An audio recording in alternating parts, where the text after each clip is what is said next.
اب اس کے دوست جب نائلی کو اس لڑکی کو گڑتا ہوا دیکھتے ہیں تو وہ اسے ایسا نہ کر کے اپنے سول فورس کو بڑھانے کے لیے موٹیویٹ کرتے ہیں اور کہتے ہیں کہ تمہیں اپنا سول فورس 5 سے 100 پر پہنچانا ہے اور اس کے لیے اب تمہیں محنت کرنی ہوگی۔ وہ پھر سے اپنے دوستوں کو چنتا نہ کرنے کو کہتا ہے اور انہیں وشواس دلاتا ہے خود تو وہ بڑا آدمی بنے گا ہی لیکن ساتھ میں اپنے دوستوں کو بھی اونچائیوں پر پہنچائے گا۔ اس کے ایسا کہنے پر سب لوگ اس کی بات کو مذاق میں لے لیتے ہیں، لیکن ان میں سے ایک لڑکا جس کا نام دوز ہے وہ پوچھتا ہے کیا یہ سچ میں پاسبل ہے، جس پر نائلی اسے بھروسہ رکھنے کو کہتا ہے اور کلاس ختم ہونے کے بعد وہ باہر مارکیٹ میں گھومنے چاہتے ہیں جہاں پر وہ الگ الگ طرح کی چیزیں دیکھتے ہیں۔ وہاں کوئی ہربس بیچ رہا تھا، کوئی کھانے کی چیزیں بیچ رہا تھا تو کوئی ہتھیار اور کوچ بیچ رہا تھا۔ اب اس کا دوست جس کا نام لیو پیاؤ ہے وہ ایک برونز رینک کے کوچ کے بارے میں پوچھتا ہے جس پر دکاندار اس کی قیمت 60,000 کوائنز بتاتا ہے۔ وہیں ان کے کلاس کا ایک امیر بچہ آتا ہے اور ان کو چڑھانے کے لیے انہی کے سامنے اس کوچ کو خرید لیتا ہے اور ایک لڑکی جو اس کے بغل سے گزر رہی تھی اسے وہ کوچ گفٹ کرنے لگتا ہے۔ وہ اس لڑکی کو پسند کرتا تھا اور وہ اسے یہ گفٹ دے کر امپریس کرنا چاہتا تھا، لیکن وہ لڑکی اس گفٹ کو لینے سے انکار کر دیتی ہے۔ اس لڑکی کا نام یہ زیون ہے۔ یہ لڑکی سٹی لارڈ کی بیٹی ہے اور اس شہر کی سب سے سندر لڑکی ہے۔ اس لڑکی کو نائلی بھی پسند کرتا ہے اور وہ امیر لڑکا ایک بہت بڑی فیملی سے تعلق رکھتا ہے اور اس کی فیملی کا نام سیکرٹ فیملی ہے۔ اس امیر لڑکے کا نام شینیو ہے اور اس کے بعد نائلی اور اس کے دوست بازار میں آگے بڑھ جاتے ہیں اور کچھ کروسبو اور کچھ ایروز خرید لیتے ہیں اور وہ تینوں ہنٹنگ گراؤنڈز کی طرف جاتے ہیں۔ اصل میں ہنٹنگ گراؤنڈز کے اندر انہیں شکار کرنے کے لیے انہیں ہنٹنگ شیپ مل جاتے ہیں جس کے وہ الگ الگ آرگنز بیچ کر پیسہ کما سکتے ہیں۔ اب ہنٹنگ شیپ کا شکار کرنے کے لیے وہ لیو پاؤ کو چارہ بناتے ہیں اور اس کو کلے میں چھوڑ کر چھپ جاتے ہیں۔ اب ہونٹ شیپ لیو پاؤ کو مارنے کے لیے اس کے پیچھے بھاگتی ہے اور ڈوز ہونٹ شیپ کو مارنے اس کے پیچھے بھاگتا ہے لیکن اس کا نشانہ ٹھیک سے نہیں لگ پاتا۔ اب ڈوز اس کو پکڑنے کی بہت کوشش کرتا ہے لیکن پھر بھی اس کو پکڑ نہیں پاتا۔ اب بھاگتے بھاگتے شیپ کو بھی غصہ آ جاتا ہے اور وہ فری سٹیج میں چلی جاتی ہے جس کے بعد وہ اور بھی خطرناک بن جاتی ہے۔ تبھی نائلی جو کہ کونے میں چھپا ہوا تھا اور موقع کا انتظار کر رہا تھا وہ ایک زہریلی تیر چلاتا ہے جو سیدھا ہونٹ شیپ کے سر پر لگتی ہے اور وہ وہی گر کر مر جاتی ہے۔ اب وہ دونوں اس زہریلی تیر کے بارے میں پوچھتے ہیں جس پر نائلی بتاتا ہے کہ یہ زہر اس نے ہونٹ شیپ کو مارنے کے لیے پہلے ہی تیار کر لیا تھا۔ اب اس جیت کے بعد وہ تینوں اور بھی ہونٹ شیپ کا شکار کرنے کا ڈیسائیڈ کرتے ہیں اور بہت سے ہونٹ شیپ کو مارتے ہیں اور ان کے آرگنز کو اکٹھا کر لیتے ہیں۔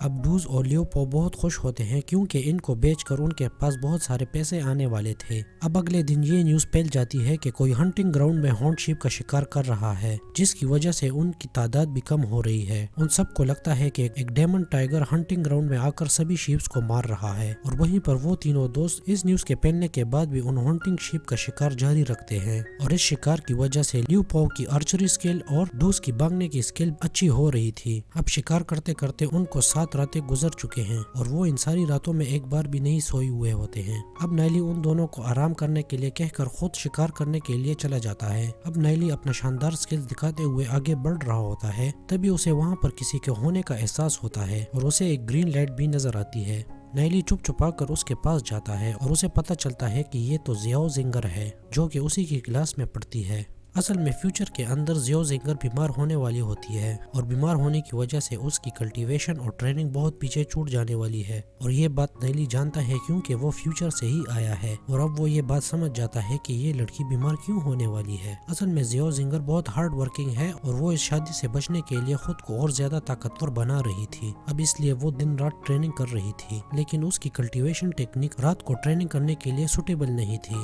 جس وجہ سے وہ بیمار ہو گئی تھی اور وہ دھیرے دھیرے اس لڑکی کے پاس جاتا ہے اور اس لڑکی کو پتہ چل جاتا ہے کہ کوئی اس کے پاس آ رہا ہے اور وہ تورنت اپنا خنجر اٹھا لیتی ہے لیکن تبھی وہ نائلی کو نوٹس کرتی ہے اور وہ اسے کہتی ہے کہ تم یہاں سے چلے جاؤ کیونکہ مجھے ابھی کلٹیویشن کرنا ہے۔ نائلی اس کی باتوں کو اگنور مارتے ہوئے اس کی پیروں کی طرف دیکھتا ہے اور وہاں اسے ایک چوٹ کا نشان دکھائی دیتا ہے اور جب زیو زنگر دیکھتی ہے کہ وہ ابھی تک نہیں گیا اور وہ اس کی پیروں کی طرف دیکھ رہا ہے تو وہ کنجر نکال کے اس کی گردن پر رکھ دیتی ہے۔ اب نائلی خود کو بچانے کے لیے اس سے پوچھتا ہے کہ رات ہونے پر کیا تمہارے پیروں میں درد ہوتا ہے اور کیا تمہیں ایسا لگتا ہے کہ تمہارے پیر چل رہے ہیں اور دھیرے دھیرے تمہارے باڈی میں بھی درد ہو رہا ہے اور ٹریننگ کر پانا بھی تمہارے لیے مشکل ہو رہا ہے۔ یہ بات سن کر زیو زنگر چھونک جاتی ہے کیونکہ یہ بات اس نے کسی کو نہیں بتائی ہوئی تھی۔ اب نیلی اسے اس بیماری کے بارے میں سب کچھ بتاتا ہے۔ اصل میں یہ ڈیزیز آرکٹک ڈیزیز ہے جس میں انسان بہت زیادہ بیمار ہو جاتا ہے اور سیریس کیسز میں تو انسان کی باڈی تک پٹ جاتی ہے۔ وہ اسے یہ بھی بتاتا ہے کہ تم ابھی برونز سٹیج کے فرسٹ رینک تک بھی نہیں پہنچی ہو، لیکن جب تم برونز کے رینک 1 سٹیج پر پہنچو گی تو تمہاری کلٹیویشن ایک دم سے کم ہو جائے گی، تم بہت زیادہ بیمار ہو جاؤ گی۔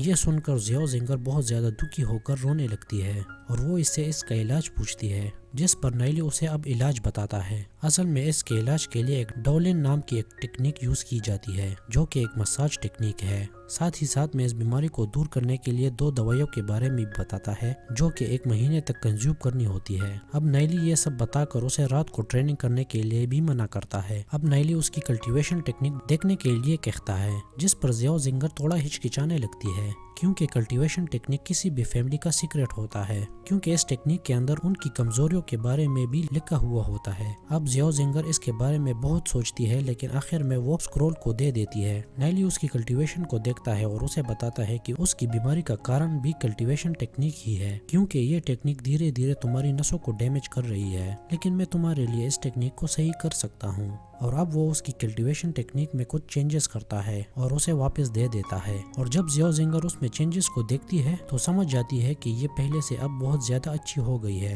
اور وہ سمجھ جاتی ہے کہ نیلی کے پاس بہت زیادہ نالج ہے اور اسی نالج کے بیسس پر اس نے آج ٹیچر سے شرط لگائی ہے۔ اور یہاں پر یہ ایپیسوڈ ختم ہو جاتا ہے۔ اگر آپ کو یہ سیریز پسند آئی تو اس ویڈیو کو لائک کریں اور مجھے کمنٹ سیکشن میں ضرور بتائیے کہ مجھے اس کے پارٹ 2 کو ایکسپلین کرنا چاہیے یا نہیں۔ Okay bye guys, thanks for watching.